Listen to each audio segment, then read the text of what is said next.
accident. C'est Ce l'enjeu. qui nous ramène à cet écolier, cet enfant dont les parents sont anxieux. Est-ce que mon enfant est bien rentré à la maison? Est-ce qu'il est bien arrivé à l'école? Est-ce qu'il n'a pas eu un accident?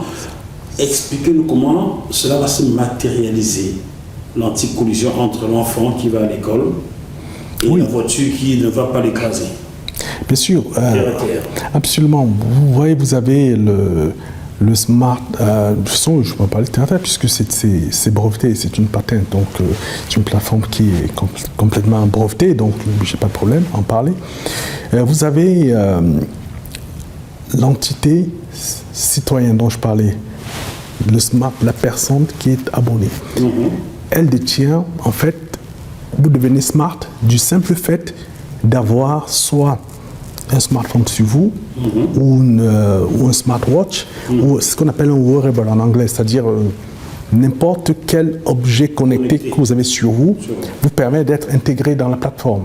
Immédiatement, nous arrivons en temps réel sur notre cloud aujourd'hui à vous localiser en temps réel, ainsi que les véhicules qui sont autour de vous, ok, et les risques de collision, l'anticollision est en route en permanence, dans votre smartphone embarqué, sur le cloud et dans le véhicule qui vous environne.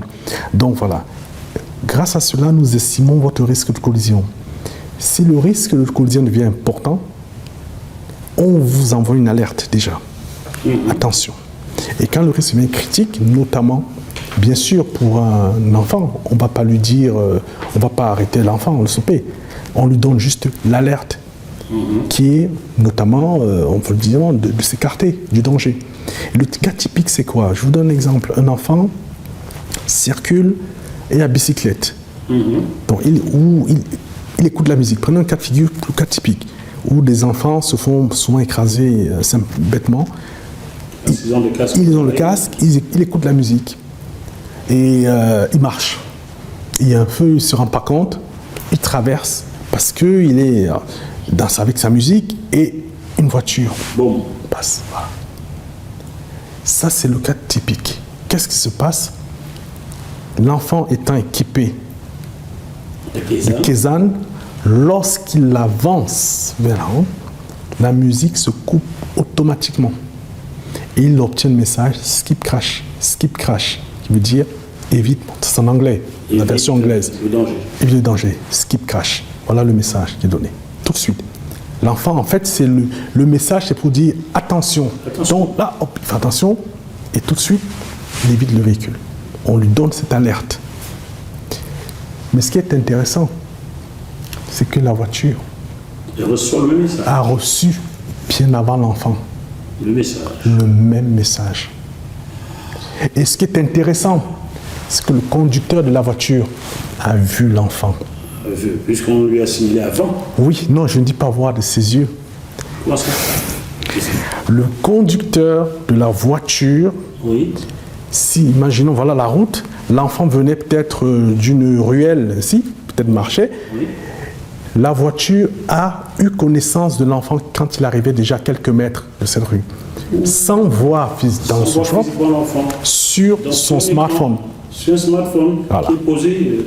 Absolument. On ne demande pas au véhicule de s'équiper de quoi que ce soit sur son smartphone. Il a déjà vu repérer l'enfant. Et on lui donne même les indications sur le type, la nature du danger. Est-ce une voiture qui arrive? Imaginez, vous savez combien l'accident typique, y compris dans tous les pays du monde, les croisements de routes perpendiculaires. Une voiture arrive ainsi, ou une moto, ça peut être des motos qui arrivent dans les deux sens, comme ça, et qui ont une collision. Mais ça n'arrivera pas. J'ai vu cela à Douala. Deux Benzikineux sont rentrés dans un matin et l'un est mort sur place. S'ils étaient équipés de Kézanne, absolument, ils auraient évité. On aurait sauvé un mec ce jour. Voilà, chacun d'eux aurait reçu le même message immédiatement et en lui montrant. Donc il suffit de la moto de poser son smartphone, il aurait, comme dans une Google Maps, il aurait tout de suite sur le map la moto qui venait en sens 90 degrés. Qu'est-ce qu'il aurait? On lui demande de ralentir.